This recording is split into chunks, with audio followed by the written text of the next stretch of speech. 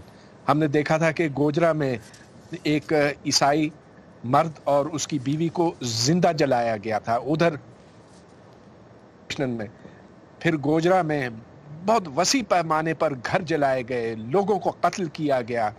تو یہ تو ایک واقعہ ہے. اب بات دراصل یہ کہ مذہبی انتہا پسندی ہمارے ہاں ہر طرف پھیلی ہوئی ہے, اور یہ تعلیمی اداروں کے اندر بھی ہے. اسکول, کالج, یونیورسٹی, ان کے اندر جس طرح کا نصاب پڑھایا جاتا ہے, جس طرح کے اساتذہ ہیں, اور جو اطراف سے اسٹوڈنٹس سوچ لے کر آتے ہیں, تو اس سے مجھے کوئی تعجب نہیں ہوا کہ یہ واقعہ پیش آیا.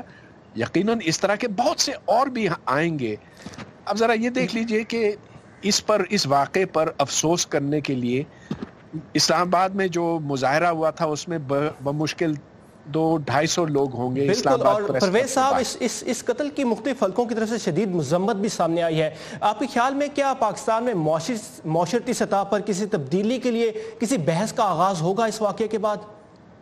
نہیں, میرا نہیں خیال ہے, کیونکہ اس میں ایک بہت حساس مسئلہ اس کی جڑ کے اوپر ہے, اور وہ یہ ہے کہ ہمارے معاشرے میں مذہبی جنون ہر طرف ہر جانب پھیلا ہوا ہے, اور لوگ کیونکہ اس کے اوپر بات کرنے کے لیے تیار نہیں ہیں. تو میرا خیال ہے کہ اب مذمتیں اس کی ہوں گی, وزیر اعظم کچھ کہہ دیں گے. پرویز صاحب, بالکل آپ نے بالکل ٹھیک کہا. بہت شکریہ. وقت کی کمی کے باعث ہم آگے چلتے ہیں. Thank you so much Parvez. Bye. اور پاکستان سے آنے والی ان اہم خبروں کو ہم فالو کرتے رہیں گے. اپڈیٹس کے لیے آپ آئیے ہماری ویب سائٹ urduvoa.com پر. اور امریکی نائب صدر مائک پینس کوریائی خطے میں ہیں. یہ اور کچھ اہم دیگر خبریں آئیے دیکھتے ہیں ورلڈ ویو 360 میں.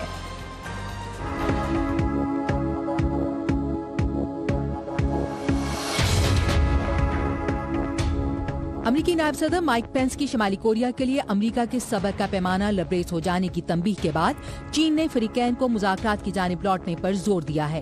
چین کی وزارت خارجہ کے ترجمان کے مطابق کورین پیننسولا میں بڑھتے ہوئے تنازع کے پرامن حل کے لیے کشیدگی میں کمی لانے کی ضرورت ہے.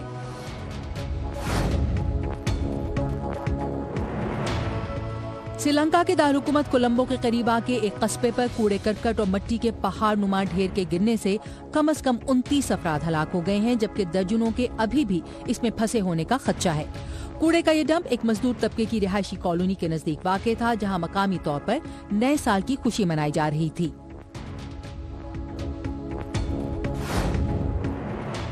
دنیا بھر میں مسیحی برادری نے کل ایسٹر منایا. پوپ فرانسس نے اس موقع پر اپنے پیغام میں تارکین وطن, غریبوں اور نادار طبقے کے ساتھ ناروا برتاؤ کی مذمت کی.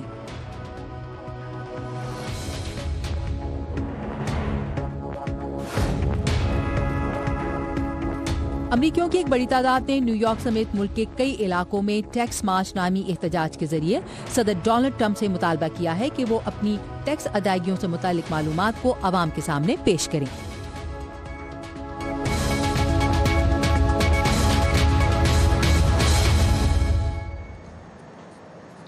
اور اب بات کرتے ہیں ترکی کی, جہاں آئینی ریفرینڈم میں صدر رجب طیب اردوان کے موقف کو برتری حاصل ہونے کے بعد ملک میں پارلیمانی نظام کی جگہ صدارتی نظام کے نفاذ کی راہ مزید ہموار ہو گئی ہے. نظام میں تبدیلی کے لیے آئینی ترمیم 2019 میں ہونے والے عام انتخابات کے بعد نافذ العمل ہوں گی, جس کے تحت ملک میں وزیر اعظم کا عہدہ ختم ہو جائے گا. صدر کو وزراء, اعلیٰ حکومتی عہدیداران اور ترکی کی اعلیٰ ترین عدلیہ کے کئی ججز مقرر کرنے کا اختیار بھی حاصل ہو جائے گا, اور اس کے ساتھ ساتھ انتظامی حکم نامے اور ہنگامی حالت نافذ کرنے کا اختیار بھی صدر کو ہی مل جائے گا. جبکہ آئینی ترمیم کے ذریعے صدر کی عہدے کی مدت 5 سال ہوگی, اور وہ 2 بار اس منصب پر فائز رہنے کا اہل ہونے کے ساتھ ساتھ سیاسی جماعت کا رکن بھی رہ سکے گا. سرکاری خبر رساں ایجنسی اناتولو کے مطابق تمام ووٹوں کی گنتی مکمل ہو چکی ہے, جس کے بعد ہاں کو 51.4%, جبکہ نا کو 48.59% ووٹ ملے. تاہم حزب مخالف نے ریفرینڈم میں بے ضابطیوں کا الزام عائد کرتے ہوئے اس کے نتائج کو چیلنج کرنے کا اعلان کیا ہے. جبکہ ترکی کے الیکٹورل بورڈ کے سربراہ نے بھی تصدیق کی ہے کہ آئینی ترمیم کے حق میں زیادہ ووٹ آئے اور حتمی نتیجہ آئندہ 11 سے 12 روز میں جاری کر دیا جائے گا. اور ہمارے ساتھ اس بارے میں مزید بات کرنے کے لیے یونیورسٹی آف استنبول میں پی ایچ ڈی کی طالبہ سعدیہ خان ہیں جو انٹرنیشنل افیئرز میں ریسرچ کر رہی ہیں. سعدیہ بہت شکریہ. یہ بتائیے گا کہ صدر ایردوان کو اس سے کہیں زیادہ بڑے مارجن سے جیت کی توقع تھی. ریفرینڈم کے نتائج کو ترکی میں کیسے لیا جا رہا ہے؟ ایسا ہی تھا. ریفرینڈم سے پہلے ایردوان اور AKP پارٹی جو تھی بہت زیادہ مارجن سے جیت ایکسپیکٹ کر رہی تھی, لیکن ہوا یہ کہ ایک اور پارٹی جو ہے ان کی نیشنل ایکشن پارٹی, اس کے حامیوں نے زیادہ ووٹ نہ میں دے دیے ہاں کے بجائے. سو یہ تھوڑا سا بیلنس ان کا تو مارجن کم ہو گیا ہے. لیکن اوور آل ترکی میں بہت زیادہ اب جو پولرائزیشن ہے وہ زیادہ بڑھ گئی ہے, سوسائٹی زیادہ ڈیوائڈ ہو گئی ہے. ہاں کیونکہ زیادہ مارجن سے جیت نہیں سکا, ہاں نہیں ووٹ آئے, تو اب زیادہ پولرائزیشن بڑھ گئی ہے. اب اس کی وجہ سے پولیٹکس زیادہ کمپلیکیٹڈ ہو جائے گی. لیکن یہ ریزلٹ شاید بہت جلدی سامنے نہ آئیں, یہ مڈ ٹرم سے لانگ ٹرم میں شاید سامنے آئیں گے, کیونکہ ابھی تو کیونکہ ریگن کا بھی انہوں نے الزام لگا دیا ہے CHP پارٹی نے. جی سعدیہ, اب ترکی کے اندرونی حالات کی تو آپ نے بات کی, یہ بتائیے گا کہ اس ریفرینڈم کے بعد اب ترکی کے اندرونی حالات اور خطے کے حالات پر کیا اثر پڑے گا اس کی وجہ سے, مختصراً بتائیے گا. ایک زیادہ اسٹرانگ پریزیڈنٹ, اور وہ بھی طیب ایردوان جیسے اسٹرانگ پریزیڈنٹ کے ہوتے ہوئے, آئی تھنک خطے کے حالات پہ جو پولیٹکس چل رہی ہے especially in context to Syria کی جو سچویشن ہے مڈل ایسٹ کی, تو اس میں ٹرکی کا رول تھوڑا سا زیادہ بڑھ جائے گا. پھر رشیا کے ساتھ جو ریلیشن شپ ہے اس میں بھی تھوڑی سی چینج آنے کی توقع ہے, جو بہت زیادہ نہیں ہوگی, ابرپٹ چینج نہیں آئے گی, لیکن کچھ چینجز آنا شروع ہو جائیں گی, وہ بھی اسپیشلی الیکشن کے بعد 2019 کے بعد. ایسا نہیں ہوگا کہ 2 مہینوں میں نظر آنا شروع ہو جائیں گی. اس کے بعد اگر US ٹرکی کی ریلیشن شپ دیکھے جائیں تو میرا نہیں خیال اس میں کچھ زیادہ چینج آئے گی, کیونکہ دونوں ریلیشن شپ, دونوں کنٹریز کے ریلیشن جتنے بھی مین ایشوز ہیں. جی سعدیہ بہت بہت شکریہ ہمیں وقت دینے کے لیے استنبول سے, تھینک یو سو مچ. ترکی کا یہ آئینی ریفرینڈم صرف ملک کی تاریخ کا ہی نہیں بلکہ خود صدر ایردوان کی سیاسی زندگی کا ایک بہت بڑا اور اہم باب قرار دیا جائے تو غلط نہیں ہوگا. آئیے ایک نظر ڈالتے ہیں صدر ایردوان کے سیاسی کیریئر پر, جس میں انہوں نے ایک اسٹوڈنٹ لیڈر سے ایک انتہائی طاقتور صدر بننے تک کا سفر طے کیا. نوجوانی کے دور سے سیاست میں دلچسپی لینے والے ایردوان کو پہلی بڑی کامیابی ملی 94 میں اسلام پسند جماعت ویلفیئر پارٹی کے ٹکٹ پر استنبول میئر کے انتخابات میں. لیکن 98 میں ویلفیئر پارٹی پر پابندی کے خلاف مظاہروں میں مذہبی جوش و جذبے سے بھرپور تقریر کرنے پر حکومت ان کی سیاسی سرگرمیوں پر پابندی لگا دیتی ہے. 4 ماہ جیل کاٹنے کے بعد 2001 میں Erdogan justice and development party کی بنیاد رکھتے ہیں. پارٹی 2002 کے انتخابات میں شاندار فتح حاصل کرتی ہے. 2003 میں وزیر اعظم کا عہدہ سنبھال کر ملک کے حالات میں بہتری لاتے ہیں, لیکن ناقدین ان کے طرز حکومت کو آمرانہ بھی قرار دیتے ہیں. 2014 میں ایردوان پھر صدر کے منصب پر فائز ہوتے ہیں اور اس علامتی عہدے کی طاقتوں میں اضافے کا اشارہ دیتے ہیں. جولائی 2016 میں حکومت کا تختہ الٹنے کی ناکام کوشش کی جاتی ہے, اور اس ناکام کوشش کے نتیجے میں ایردوان ملک میں ایمرجنسی نافذ کرتے ہیں, جس کے بعد بڑے پیمانے پر سیکیورٹی اداروں اور یونیورسٹیوں کے اہلکاروں کی ریاست مخالف سرگرمیوں کے شبے میں گرفتاری عمل میں آتی ہے. اور اس تاثر کو مزید تقویت ملتی ہے کہ ایردوان ایک انتہائی طاقتور صدر ہیں جو اپنے ہاتھ مزید مضبوط کرنا چاہتے ہیں. اور اب بات کرتے ہیں امریکہ کی, جہاں جنوری میں صدارت کا حلف اٹھانے کے ایک ہفتے کے بعد جب صدر ڈونلڈ ٹرمپ نے امریکہ کو دہشت گردوں سے محفوظ بنانے کی غرض سے سفری پابندیوں کا اعلان کیا, تو ان اقدامات پر اس وجہ سے بھی تنقید کی گئی کہ 9/11 کے بعد سے ملک کے اندر ہونے والے دہشت گردی کے واقعات میں ملوث بیشتر افراد یا تو امریکہ میں پیدا ہوئے یا ایسے امریکی شہری ہیں جو یہیں پلے بڑے ہیں. اس سلسلے میں مزید بات کرتے ہیں کیپٹل ہل پر موجود ہمارے نمائندے ندیم یعقوب سے. ندیم, یہ بتائیے کہ امریکہ کی مسلمان کمیونٹی اپنے اندر پائے جانے والی انتہا پسندی اور اس کے متعلق تحفظات کے لیے کیا اقدامات کر رہی ہے؟ جیسا کہ آپ کو معلوم ہے شکاگو میں ایک بڑی تعداد موجود ہے, آباد ہے مسلمان کمیونٹی کی. میں اس کے مضافاتی علاقوں میں گیا جہاں پر کمیونٹی جو ہے مسلمان کمیونٹی وہ ایکٹیولی کام کر رہی ہے اپنے بچوں اور نوجوان نسل کو اس آئیڈیالوجی سے دور رکھنے کے لیے.